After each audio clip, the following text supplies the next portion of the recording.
Stop for just a second and really think about what you were doing right before you started watching were you juggling 3 different tabs? Did you check your phone halfway through a sentence? We're living in this profound crisis of consciousness right now, where our own minds feel like they're just constantly slipping through our fingers. Today, we aren't looking at productivity hacks, and we're definitely not doing time management tips. Instead, we're embarking on a psychological and biological journey into the very architecture of human awareness. Okay, let's dive into this, because this question fundamentally changes how we view ourselves. Most of us walk around carrying this heavy, honestly exhausting guilt. We feel a chronic, visceral cognitive fatigue, and we completely blame ourselves for it. We think we lack discipline, we think we're just being lazy, but what if your fragmented focus actually isn't a failure of willpower?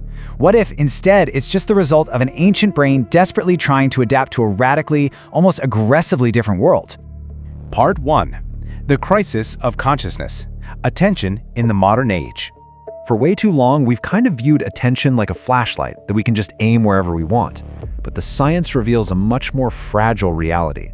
Attention is really the concentration of awareness directed at one specific phenomenon, while actively shutting out competing tasks. And crucially, it is constrained by severe limitations.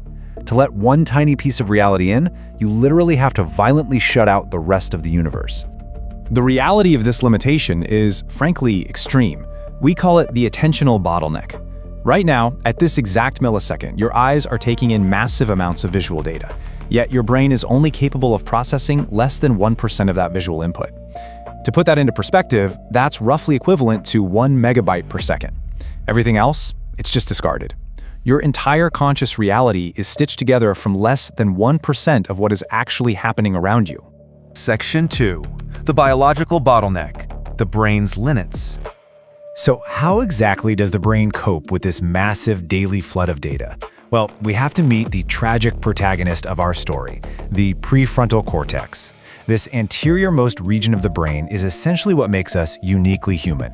It houses our working memory, our ability to plan, and, most importantly, our ability to inhibit primal survival responses.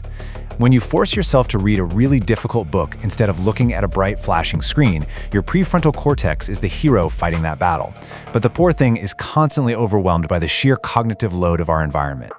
Inside this system operates what psychologist Alan Baddeley called the working memory model.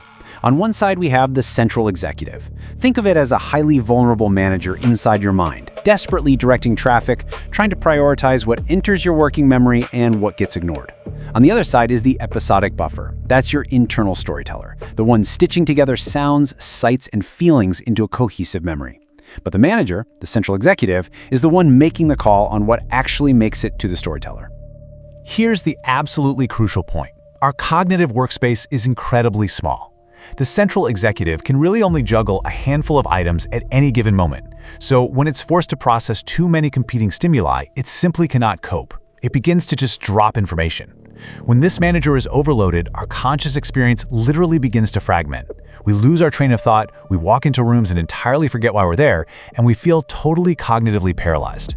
Part 3. Survival of the distracted. Evolutionary traits. Now, you might be wondering, if our focus is so incredibly fragile, why do we evolve this way? The answer actually lies in the 2 distinct ways we process the world. Endogenous attention is your top-down, goal-directed focus. It's you, right now, deciding to pay attention to this explainer. It requires immense metabolic effort from your frontal cortex. But exogenous attention? That is bottom-up. It's entirely stimulus-driven and completely automatic. Our ancestors survived because sudden movements in the brush, a loud noise, or a completely novel color effortlessly hijacked their focus. Exogenous attention isn't a flaw, it's a survival instinct. Evolution specifically hardwired this bottom-up, exogenous orienting to forcefully override your top-down concentration. It literally cannot be ignored. If you're deep in thought and a sudden, highly salient stimulus occurs, like a sharp sound or flash of light, your subcortical pathways will yank your attention away just to keep you alive. You are quite literally built to be distracted. Number 4. The multitasking illusion, a cognitive myth. So take that ancient, highly distraction-prone neural wiring and drop it right into the 21st century. Daniel Kahneman's capacity model reveals a pretty brutal truth about how we try to cope. We only have a single limited pool of attentional resources. When you attempt to multitask, like, say, listening to a podcast while writing an important email, you are not actually doing both at once. No way. Instead, you're forcing your central executive to rapidly, exhaustingly, and super inefficiently switch back and forth between tasks. Step 3 is the inevitable result: complete performance failure. It's exactly why texting and driving is so deadly. Your brain literally cannot process the road while reading the screen. When we try to force our ancient brains to multitask, we degrade our own executive control. We aren't making ourselves more productive, we're trapping ourselves in a state of continuous cognitive failure. This constant switching drains our working memory capacity and leaves us with that heavy, all-too-familiar brain fog. We are chronically exhausting our neurobiology just to get through a normal Tuesday. Chapter 5: An Engineered Environment, the Digital Siege.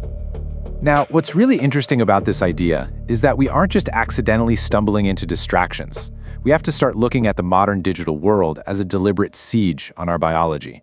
It really is a form of psychological fracking. Our phones and social feeds are intentionally engineered to weaponize our exogenous attention triggers.